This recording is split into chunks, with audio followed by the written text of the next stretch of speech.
Ladies and gentlemen, welcome to the Rogers Kakasungura YouTube channel.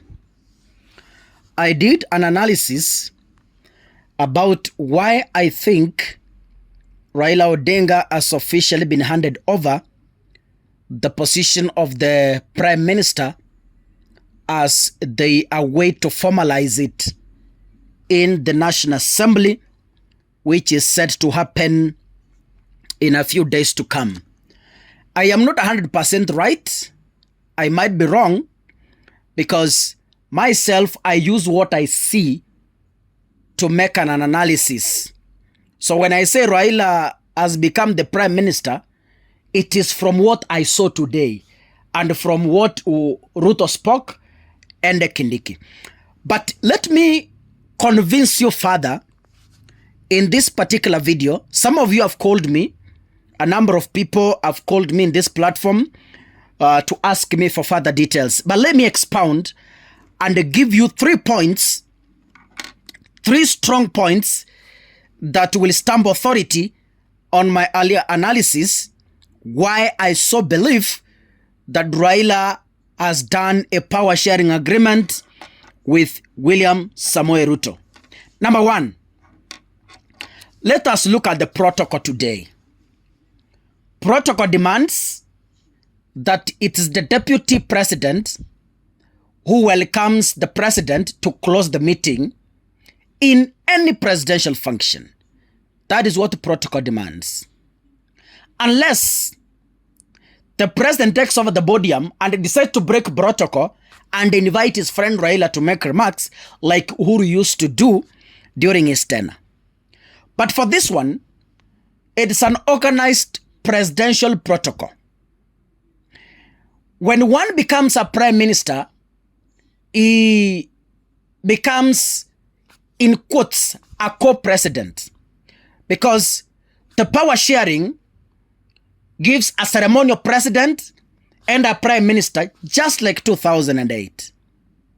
So, in that case, the prime minister becomes senior than the deputy president.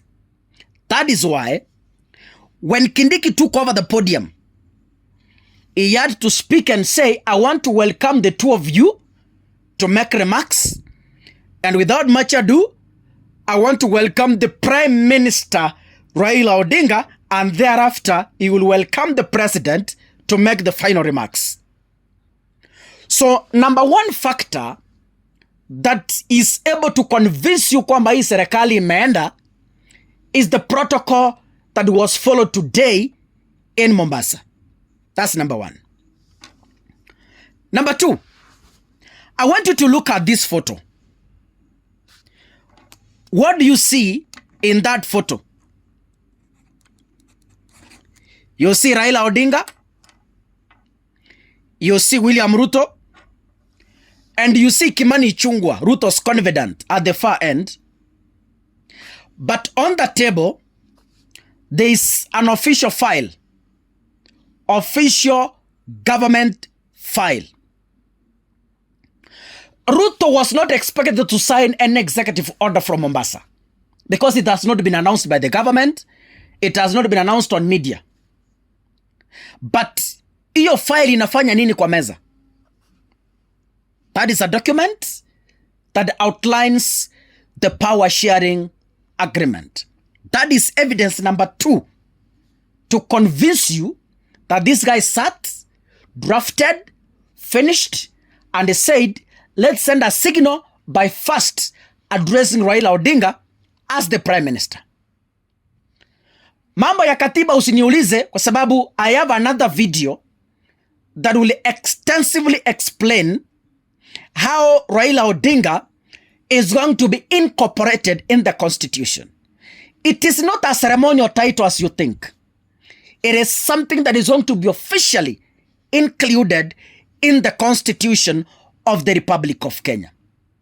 And watch this space. Watch this space. Kalonzo might be quoted to be the Deputy Prime Minister. Ngoja, but that is later on. I will explain that in the next video. Now, evidence number 3 In that Mombasa meeting, Raila's official lawyer, Paul Mwangi, was present.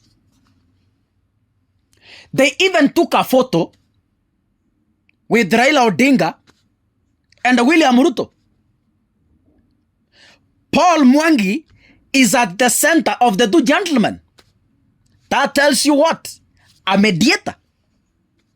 So Paul Mwangi is the one who was signing this document. Raila Odinga was signing these documents in the presence of his lawyer, Paul Mwangi. So that is evidence number 3 to convince you that this gentleman met in, by the way, do you know what was in Mombasa? The meeting that was in Mombasa is giving a way forward after the AU defeat. That was the title of the meeting in Statehouse Mombasa. Because if you listen to Kindiki, or let me play for you. Can you listen to Kindiki?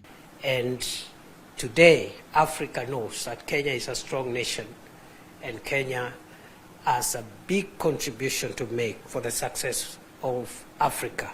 So, Your Excellency, my task this morning is just to maybe invite the two of you to make some remarks as you may find necessary, so that you can help us navigate the future going forward.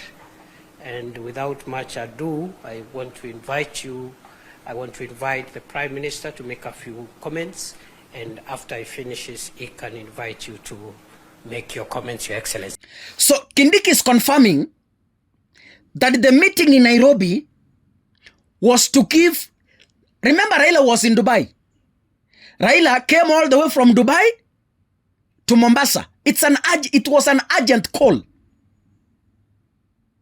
So the way forward after the AUC defeat was to incorporate Raila in the government. Let me tell you, there is no politician who cares about you. Nimeona kwa comment section some of you asking about Gen Zs. No politician cares about that.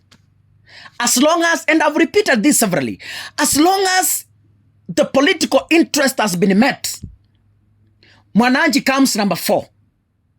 I listed that. Those of you listed analysis last year, I think we are moving together. Mwananchi comes at about number 4 or 5 in the political interests. Ladies and gentlemen, it is official. And it's now time you get convinced that expect a prime minister.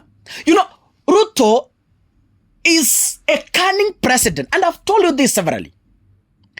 Ruto sees 10 years from today. Nyinyi ngojeni.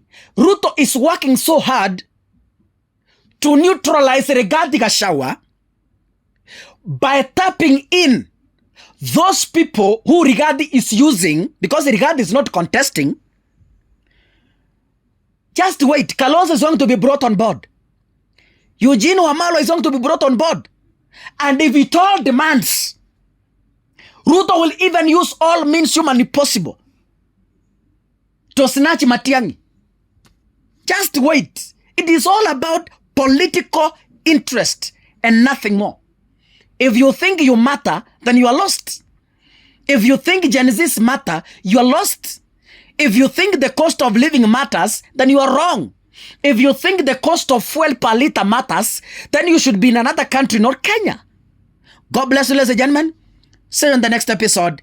Asanteni sana.